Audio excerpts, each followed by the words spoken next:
Here we go. Welcome to another episode of the Couch Warriors.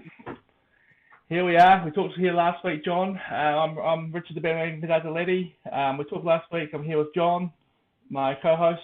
John, how are you, mate? You feeling all right after that disappointing? Oh, how would you describe that game?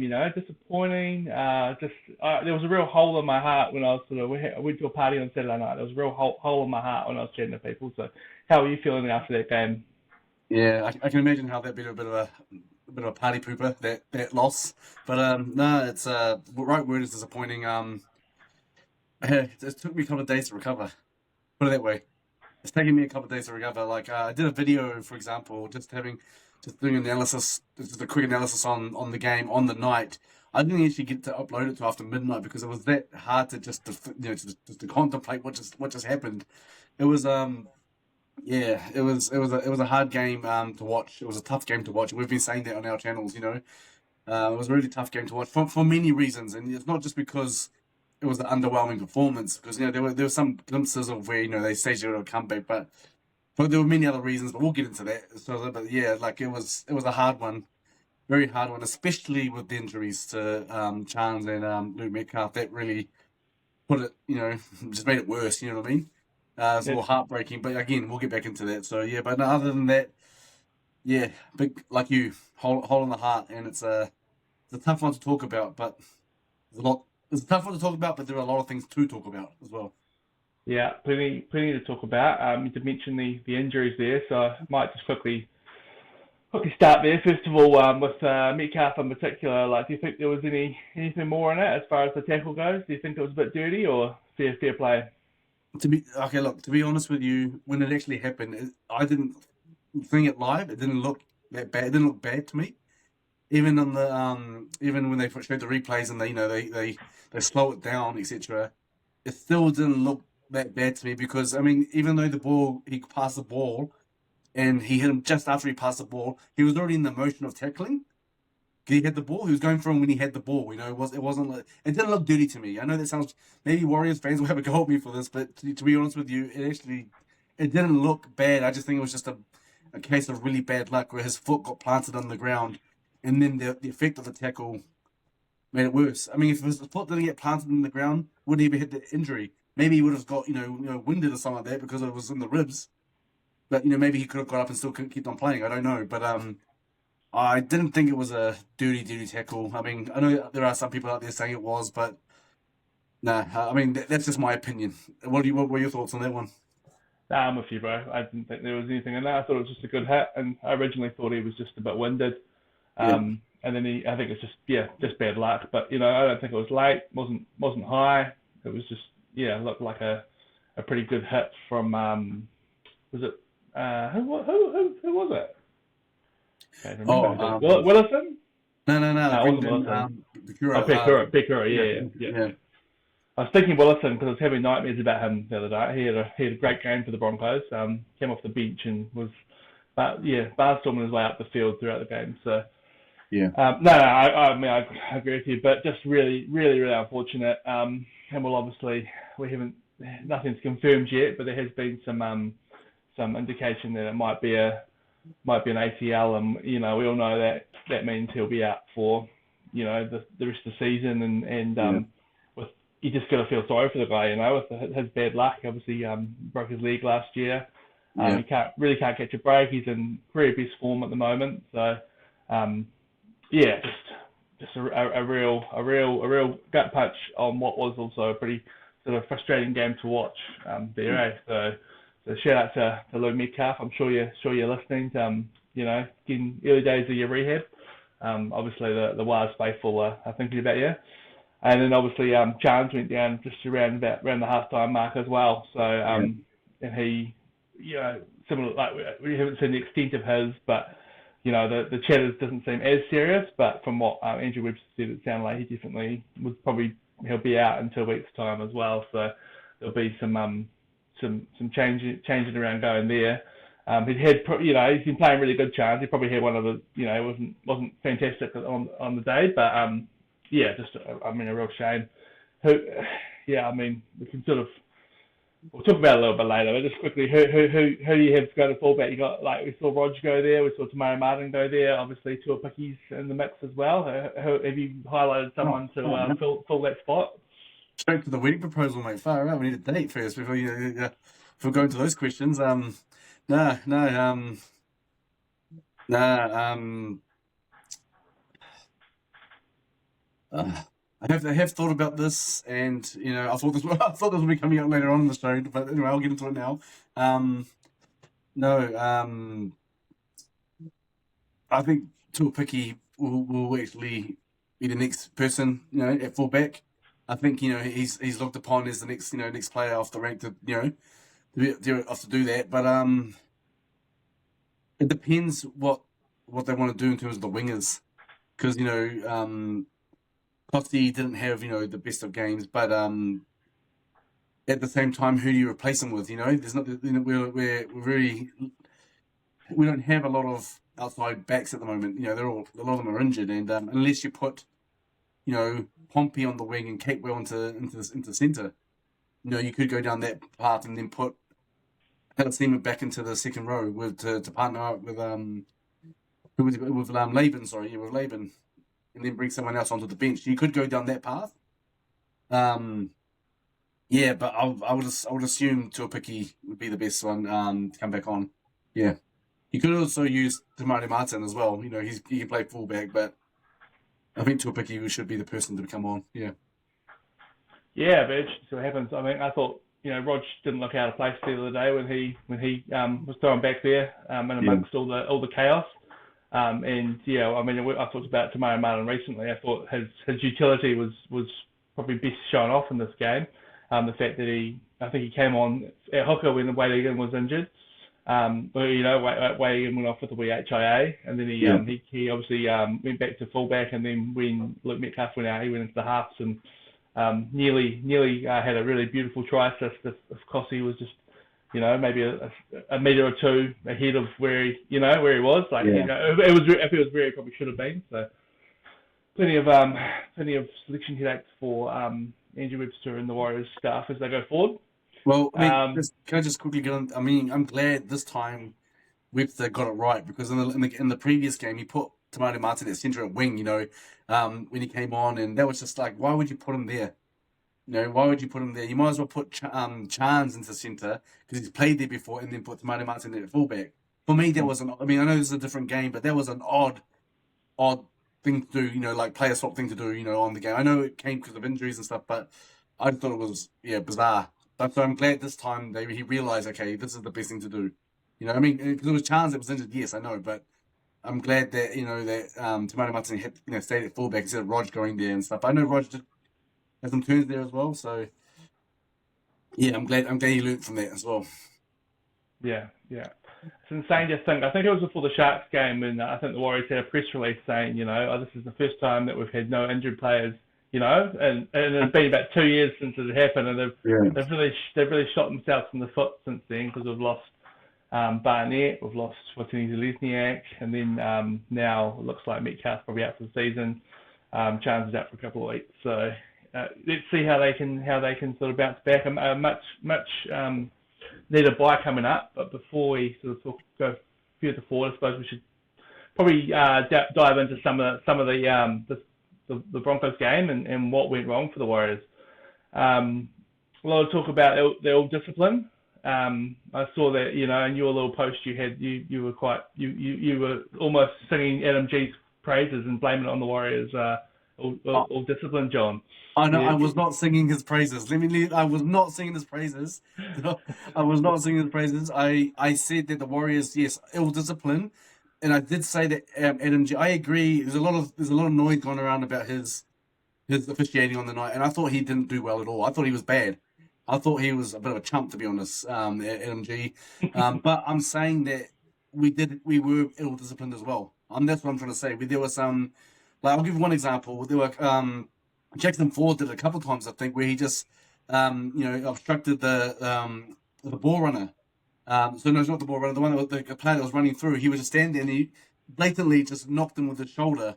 And on the replays, you can see it. There's no There's no, like, for example, accidental. He was waiting for the player to come and did it. So like, I don't understand. That for me is just stupid.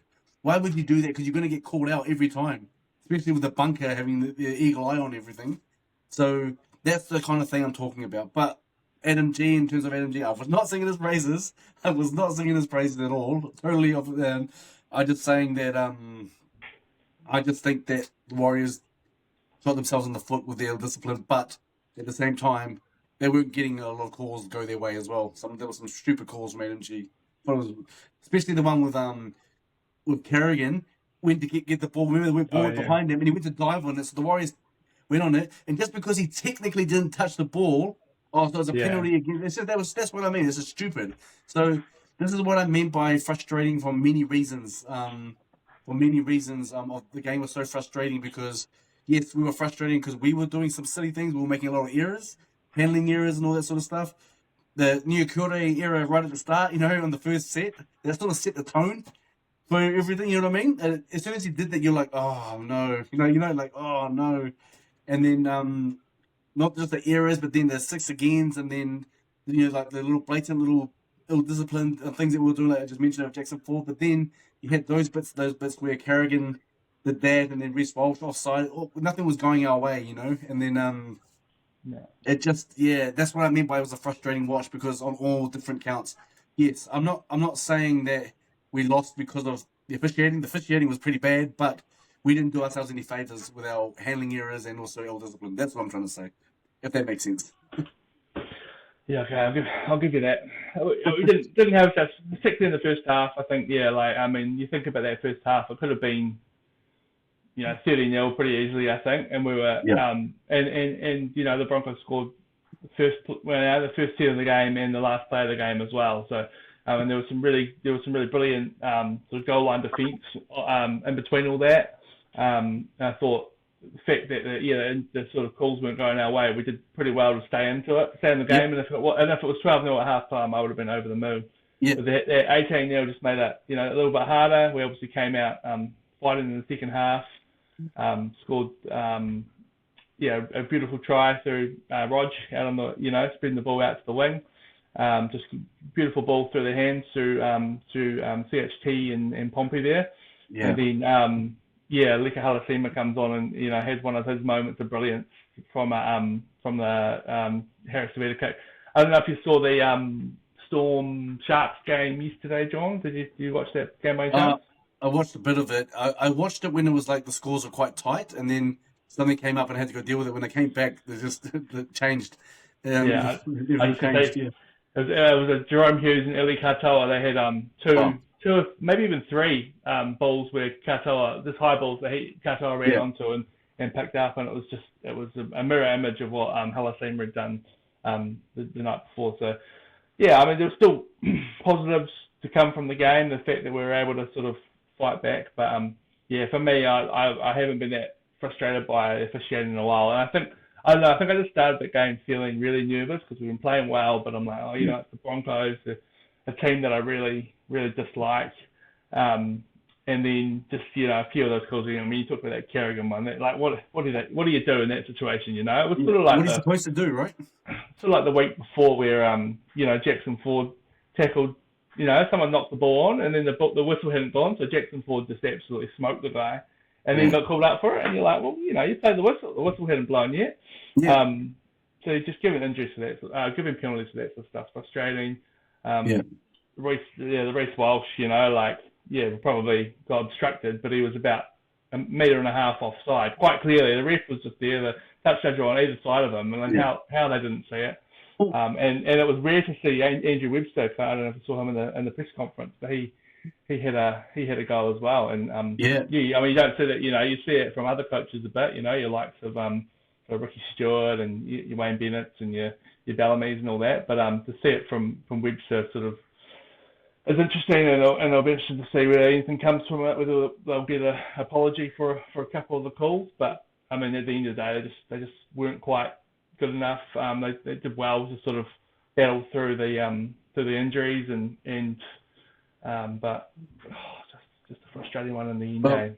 Well, that's it. I mean, look at Andrew Webster. You don't, like you said, you don't really see him do that, and That's why I mean by this game was so frustrating. Like you're saying it, I'm saying, everyone is saying it because even Webster's saying that you can see the frustration in his voice and what he was saying because, like, what do the flipping touch judges do? What are they there for? Just what are they? Are they there just for the conversions? Because honestly, they're right there and they can't pick up anything. I mean, okay, this might get a bit of controversy around, but when Man passed the ball out, it was a beautiful pass. It looked like a beautiful pass on the time, but then I saw this clip that I can't remember who the name of it, but there were two Broncos fans. They're the ones that posted it, and the caption was, "Do you guys think this was a try?" And then they showed us slow motion and how the ball goes forward. Now I know sometimes when you pass the ball behind you, sometimes it will just float forward as the momentum. I know that, so that's not what I'm talking about. But when you look at it closely in slow motion, like they put it, it doesn't look like it goes out the back of their hands. It just floats forward. And then, like at the time when I watched it live, it just looked like a beautiful ball. You were like, oh, okay, you can't give him crap for that. That's just a beautiful ball. And Costy was way off his zone as well at the time, but he was too far in. Sorry, he was too far in. But again, these were Broncos fans, and they were like, was this forward or not? And then it shows the clip slow motion, and then it goes to them going. And these are Broncos fans, they were like, oh, they're putting on that face where they're like, oh, I don't know about that one. So when you look at it, it's like, oh, okay. But anyway, the point I'm trying to make with all of that is that what are the flipping linesmen doing? What are they there for? Because they really, really they really say anything, and except for maybe conversions or if someone puts their foot on the sideline or something, But yeah, Andrew Webster, even he said, I was right there. He said, what are the touchies doing? I can see that. I can see that Reece Walsh was a mile offside. So I don't think it was a mile offside, but he was offside. So that would have been the first. Technically, that would have been the first infringement. Yeah. But it was not like foul play that's going to overrule it or anything. It's just a good old fashioned, getting in the way of the runner, which we saw. As you mentioned, we saw a bit of that. I think our algorithms are obviously showing similar stuff, John, because I saw this. I did the same video as well, and I had a little note, Ezra Man pass, that I've written down over here. Yep. I'm glad you brought it up. I didn't think at the time watching it live, I was like, that's just a really good pass. But it looked beautiful. Yeah, when you see it from that angle, you're like, oh, you can see. Yeah, you wouldn't be surprised if that was called up, but not. I think it was the Broncos days, and they were getting the rub of the green, such to say. Yeah. Although it was good to see them pin. Was it Adam Reynolds throwing the ball away, and then he got penalised for it in the end goal. Yeah. So at least we got one. Maybe Adam G kind of realised he's been a bit mean to the Wars, so gave them a little. Yeah. It was frustrating. Like again, I think that's just the right word is frustrating. Frustrated again, and I'll repeat myself here from what I said at the start. Frustrating because we were just letting ourselves down. Our attack was clunky. We weren't gaining really a lot of meters. We were making so many errors. I mentioned by the end of the first half, we only completed like 9 or 10 sets, and that means we had little ball, and where they weren't, we didn't complete all those sets. I mean, we'd gone through sets, but in the middle of the set we'll drop the ball or something will go wrong. Something would go wrong, and all the Broncos had all the position. They had all the position. So, like you said, we did pretty well considering the score wasn't a big blowout score. It was 18. It looks bad at halftime that score, but they scored on right on halftime, and it was frustrating. Yeah, a combination of everything. The officiating was really, really bad. We weren't the greatest as well. Dropping balls and penalties, ill discipline. It was just it wasn't our day. It wasn't our day for anything. It was just frustrating, really tough to watch. But again, like you said, staged a little bit of a comeback, and the point where we got to 20 points to 12, when you thought maybe just a glimpse. But I think all the damage was done really from the first half, and it was just too hard to come back, especially when you lose Chance and Metcalf. You know what I mean? It's hard, but you got to give it to the boys for the courage they show. But question I have for you is, do you think they brought on Lecker too late? Because I was surprised that they brought him on. I can't remember what minute he came on. But I don't think he got on in the first half at all. From my memory. So I was quite surprised because they brought Valmunga on, and he actually, he lifted them up a bit. He was doing really well, and I'm surprised they didn't bring Lecker on, and I'm surprised that the Warriors don't do more of those kicks towards the middle, like Katoa, in the middle area where he's just so good in the air. Lecker, he's so good in the air, and 9 times out of 10 he catches those and scores a try. So Yeah. I'm not sure why they don't do that more often, but hopefully they'll do it more often. But yeah, I just there was a lot of questions around that game, but I think what put even a worse dampener on it, as I said before, Luke Metcalf and Chance been ruled out. I mean, there hasn't been a lot more talk about Chance. There's been more about Metcalf because everyone's saying ACL. No one's actually said what Chance did, and I think I heard someone say maybe like 5 or 6 weeks, maybe for an injury, but wasn't as severe as Luke Metcalf. But I mean, until we hear it from the officials, Warriors officials, I guess we won't know. Hoping for a miracle, but it opens up doors for other players, doesn't it? Yeah. So on that Lakers thing quickly, yeah, I think he came on the 45th minute. Yeah, so he only played 35 minutes. So it was a bit. I was at halftime. I was like, oh, this is obviously part of the game plan. I mean, and to an element it worked. He came off the bench and he put up some big stats. Obviously scored that try, but like every time he touched the ball, he was bouncing off tackles and making post contact meters. So yeah, they're obviously just figuring out what to do with him because there's been a few games where he started and played sort of like close to 80 minutes, and he just doesn't seem to have that same. He's still solid, but he doesn't seem to have that same effect on the game, I reckon. So maybe they're seeing him as more of an impact player, but we probably could have needed him in that first half. We were lacking a bit. We were really lacking. I suppose the fact that, when you think about it, the fact we were on the back foot so much in that first half probably meant that they more wanted to bring him on when we're sort of making those post contact meters, and we were lucky to get over our 30-meter line in defence before we were kicking it on the last in that game, So especially in that first half, the Broncos middles were just carrying their way up, and they're a pretty good team when they're on. There's some real talent in that Broncos team, so But a frustrating one. And I think with those big kicks in the middle, just quickly, Laban's really good at catching them as well. So I think it definitely should be something we're looking at. We're looking at putting those bombs up to the middle. Harris DeVita seems to have picked up quite a few tries this year from doing those bombs to the middle. So maybe it'll be we'll see a bit more of it in the next couple of weeks with the big boys in the middle. Look, Brisbane won. They were good, but the thing is, I think we made them look better than they are, or better than they were. Sorry, on the day, I think we were giving them too many easy rides up the field. Their middles, they were running up the middle too easy. They were getting through there. At the end of the day, I think I got here the post contact meters. They had actually through the whole game they made 516 post contact meters compared to our 390. And they were just motoring through the middle a lot. We kept on giving them too much position up the field, and through those little disciplines and through the stupid penalties as well. So it was hard. We missed 36 tackles in the game. They only missed 17, and they also had 36 tackle breaks. So which is obviously because they missed tackles. It was just a hard watch. It's just a hard watch, and I think the bye has come at the right time now because I said this in the video that I did as well. Was that when we had the last bye, I thought, and I said this back then as well, was that I'm not actually happy that we're having the bye because we had just come off our best performance of the season against the Sharks, where we were so fluid on defense and attack. It was just a 10 out of 10 on both counts, and we were amazing that night. We tore them apart, and I would love to have seen that just continue to go, and then have the bye a little bit later. Have a few more games trying to play that way. But I think that I mean I know you can't really say that was the reason or not, but I just wish we hadn't had the bye, and then now we've got a bye now coming up.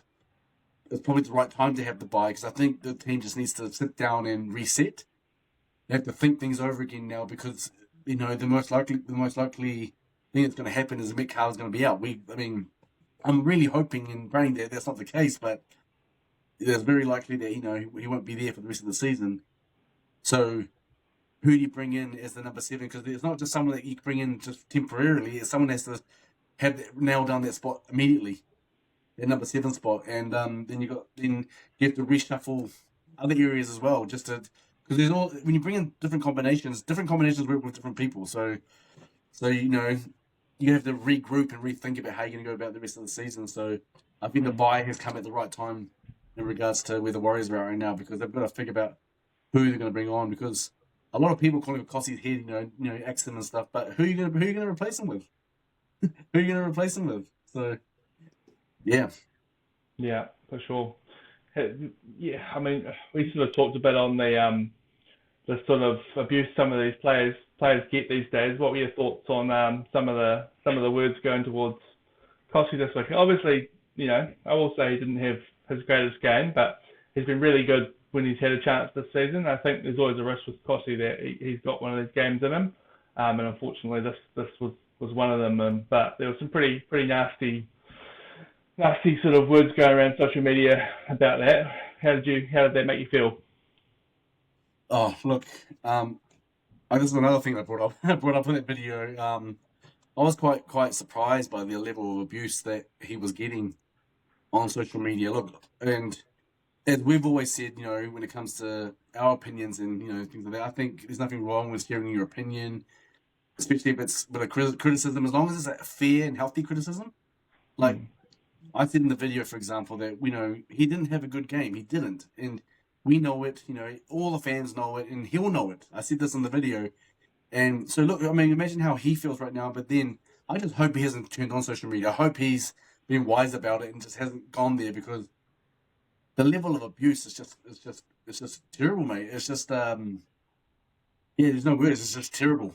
It's just terrible. And look, I mean, just because he's a rugby league player, a professional rugby league player, doesn't have those emotions where those sort of things can just play with your mental health, and it can really, really discourage you. And it'll take a lot for him to get back on his confidence. Just because he's a rugby league player doesn't mean he's a superhero, and he can just throw those sort of comments aside and not worry about them. I'm pretty sure they'll play on him. So he doesn't need this. So I'm really surprised. I mean, yeah, bro, I feel you. It's just, it's really sad that it gets like this, and we have to be kind of realistic. He's probably they're going to need to play him this week, probably with the sort of injuries we've got on the outside backs. Yeah. So it's not doing any good for the team, for him, for his mental health. And yeah, I mean, they can have a bad game from time to time, but I don't think he didn't lose us the game. Like it's not like we were hot all around the field, apart from sort of his indiscretions, and he wasn't the only one who didn't play great as well. So if you're out there, I said it the last week or the week before, but just don't be an egg, Don't be an egg if you're all running your mouth on the keyboard, because not needed. Yeah, no, don't need it. And he's a human being. He's got a family. So Ed, if you're listening, mate, I suspect we'll see you in a couple of weeks, and I want to see you score a hat trick. And I want to see you back to your best, because he's honestly, he's played 3 or 4 games this year, and I think he's been really good in all of them. So hopefully we can get him back. He can just get himself back to there.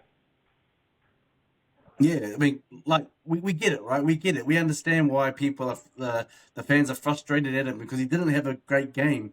Some really, really basic areas and stuff, and including on defense and attack. So we get it. Like, there's fair. There's some criticism that's warranted in terms of a healthy criticism, but you don't have to abuse him about it. And the level of the wording that's been used on social media, it's not needed. Yeah. And you don't even have to express your criticism online. You can keep it to yourself. I mean, we do a lot of things online, but we don't go abusing players and stuff like that. So it's like, I don't know why people do that. That's why I was saying before about the Warriors fans, some of the most passionate, greatest fans in the world, in sports. That march that they did was awesome. Just so that there were so many people you can't even count. There were so many, but then there's always the ugly side as well, where they just abuse the players when something goes wrong. So Yeah, it's a hard one. It's a hard one. But, yes, didn't have a great game. He didn't have a great game, and he'll know it too. So the best thing to do is just to try and lift him up because you're going to need him again. And if he comes back and plays in 2 weeks, how will his confidence be? Will this game be riding on his mind still, and will the criticism still be riding on his mind still? So it has an effect. So it's not needed. Yeah, I think the club's in a position now where they'll the boys are getting behind them. They seem like a really close knit group. So if there is if it is playing on them, I'm sure there'll be the support there from the rest of the team. And I suspect we'll probably see him in a couple of weeks, especially with the sort of issues we've got on the outside backs. Just we haven't really talked about him, but we saw Rocco Berry for what it seemed like the first time in a while. How did you assess his game? To be honest, I don't. It's a hard one, and the reason why I say it's a hard one because he didn't really do much. I mean, I think he just did his job. I think he made one line break as well. In the match, I think he did his job. But it's not like he was a standout or anything. So, but he's just coming back. He's just coming back. We know what he can do. So, it might take him a couple of games just to gel back into it. I don't know, but it wasn't like I thought he still stood out for any reason. But not many did. No. Not many did. Yeah. Yeah, I'm just really hoping that we can kind of see. We saw how good he can be, particularly in that 2023 season, but I feel like he's been hampered by injury since then and just hasn't quite been able to get back to his best. So hopefully he can, we can see him there in the next couple of weeks. Should we see if we can find some highlights from the game, John? Should we give out our Wally M's for the week? Yeah, go for it, mate. You kick us off, mate. Cheers, man. I'm going to give my 3 to Rog. Rog Yep. likes to check. Was a real sort of shining light for the game. Scored a try, had topped the run meters, 172 meters off 18 runs. Had that beautiful try saver on Karapani, late in the game, Yep. which was just, that's just bread and butter of a good fullback. You could imagine the likes of sort of Tedesco or even Billy Slater back in the day, sort of screaming across and doing that. So. Cool to see him, and just awesome to see him, back at fullback, and to know that if we ever need him to play there, he's obviously still got those skills. Yep. Got Harris DeVita for my 2 points. He obviously set up the try assist for that try for Halasima. Had a nice touch off to the left for Rogers' try. Struggled a bit in the first half, but I think, on attack, with the whole, our attack, we just weren't able to get out of the sort of 30, our own 30, pretty much. Yeah. And Metcalf was having a lot of troubles there as well. So, he was sort of really leading the team in that second half. I think he put up that kick for the Halasima's try as Metcalf was, on the ground, clutching at his leg. So, he had 2 try assists, actually got pretty busy with his running meters as well, had 106 running meters. And defensively, we saw what he's capable of, putting on a couple of pretty huge hits as well. So I like what I saw from him, and it'll be interesting to see his role going forward. And I went the captain, Fisher Harris, for my 1 point, topped the tackle count with 38 tackles, had 14 runs for 125 metres. So it was one that I think he ran the most of any forward. But just kind of like, in the middle, we were really getting pushed around a bit, but he stood up and was given it to the Broncos on both sides of the ball. So he got my 1. How about you, my bro? Yeah, I had 3 for RTS as well. Same reason, scored a good try. Was running the ball really well. 100 meters. 100 plus meters for the game, running meters in that whole game. I just thought he had a pretty solid game. It's hard for him to do more when the ball's not coming up to him all the time. He was doing more of his running from the back. When you're getting the ball back. So it would be nice if they spread the ball a bit more. They did that towards the end of the second half. It's like, why are you waiting to do this now? I should have done this way earlier. So he got my 3. Valmonga gets my 2. I thought he was. I think when he came on, it livened things up a bit. They needed some fresh legs because obviously the Warriors forwards were getting really fatigued. From all the tackling they had to do in that first half. So when he came on, I thought he did a great job of livening things up a bit. Yeah, no, I think he's brilliant. I'm glad. I mean, whether you start him or on the bench, he livens it up, and I love the fact that he's still a young guy, and he's learning his trade really well in first grade. So yeah, no, Valmonga for one, and I had one for Lecker. Awesome try. I wish he'd come on a bit earlier. For same reasons, Valmonga just livens things up a bit. He gets the ball. He's a lot of energy, and he likes to create things. That something's going to happen around that. So yeah, those are my 3-2-1s. And I mean, one thing that we didn't mention just before, sorry, on the game as a whole, and I just thought of it now because of Valmonga and Lecker, is the fact that we did actually make some breaks. But did you notice there was never someone? There was no support runner there. There was never someone, like I think Wade Egan made a break, but he was looking around and there was no one there. And that just showed you the level of fatigue that the players had gone through because of all the tackling they did. I mean, I'm not saying we're bad because we didn't do it. I think that they were just fatigued. And so there were opportunities. There were opportunities to do something, but we was just, every time there was just a sniff of a break, there was no one there to pass to. So whereas the Broncos were totally the opposite. They made a little break. There was always someone there to give it to. So it didn't help Luke Metcalf. Usually Metcalf was the one that usually, is a strong support runner. And when he was out, then that's just out of the question. But yeah, that's just something, another analysis from the game that I think is that the fatigue. When we have no position and when they've got all the position, it just tires you out because it's a tiring game. It tires you out quickly, and we did pretty well to hold them off from scoring a bit more, and we held them up a couple of times as well. So yeah, good on the boys for that. But yeah, I mean, I'm pretty sure they won't be too happy. I'm pretty sure they won't be too happy about their performance as a whole. Yeah, I think it's safe to say. But that's you can't win them all, and hopefully they'll be able to, when they come back from the bye in a couple of weeks, they'll be able to bounce back and bounce back hard. We sort of touched on the fullback sort of situation before, but there's obviously going to be a glaring omission in the halves, John.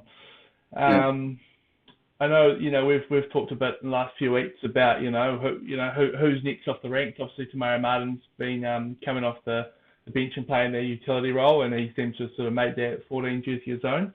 Have you got him slipping into the 7 jersey, having been in the system, or are you liking what you see from Tanner Boyd? Tanner Boyd would be just straight in for me. Not because I don't think Tamara Martin can't do it. I think he can do it. He's proven himself before. But I think with Luke Metcalf out, you bring someone like Tanner Boyd in who can actually manage the game really well. He's showing it in New South Wales Cup. He's shown it in first grade before. And he's got a superior kicking game to Tim Martin. So I think that's why you need him. It's like a straight swap, if you get what I mean. Because they've got similar skill sets. He's a runner as well. He's a runner. He can manage the game well. And he's got an awesome kicking game. He can kick well from conversion. He converts well. So why wouldn't you put him in there? And Tamani Martin is strong in the areas, but not as strong as Tanner Boyd in those areas. So why wouldn't you put Tanner Boyd straight in there? And I mean, I know New South Wales Cup is a different kettle of fish when it comes to the competition and who you're playing against. But the Cup boys are 10 from 10, I think, or 9 from 9, or 10 from 10 at the moment. And I haven't been 11. Yeah, maybe that. And he didn't play. I know he didn't play because he was on the extended bench against the Broncos, but he's been there for a majority of the season, and a lot of it's he played a big part, big hand. He played a big hand in the success of the New South Wales Cup side. So for me, it'll be a straight swap. I wouldn't mind. I know that Tamani Martin didn't do that great at 5'8", but I wouldn't mind seeing him at 5'8". I think that Harris Tavita, even though people might say, "Oh, why would you do that? Why would you take Harris Tavita out?" Because if it's not broken, why if it's not broken, why do you sort of thing, But I just think it's in terms of what's better, in terms of what the combinations, etc. for the team.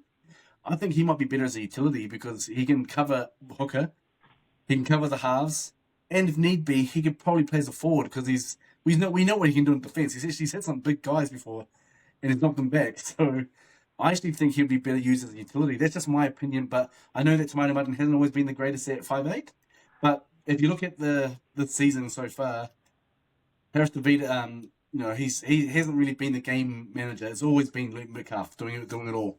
He's been doing it all. Harris Tavita will put on the odd kick here or two, but I think it's all Luke Metcalf. So yeah, I'd be straight swapping. And answer your question, Tanner Boyd straight swap.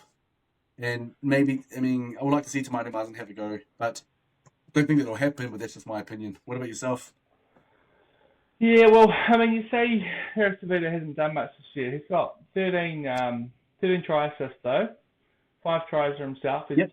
kicking 221 meters a game. Forced a couple of dropouts.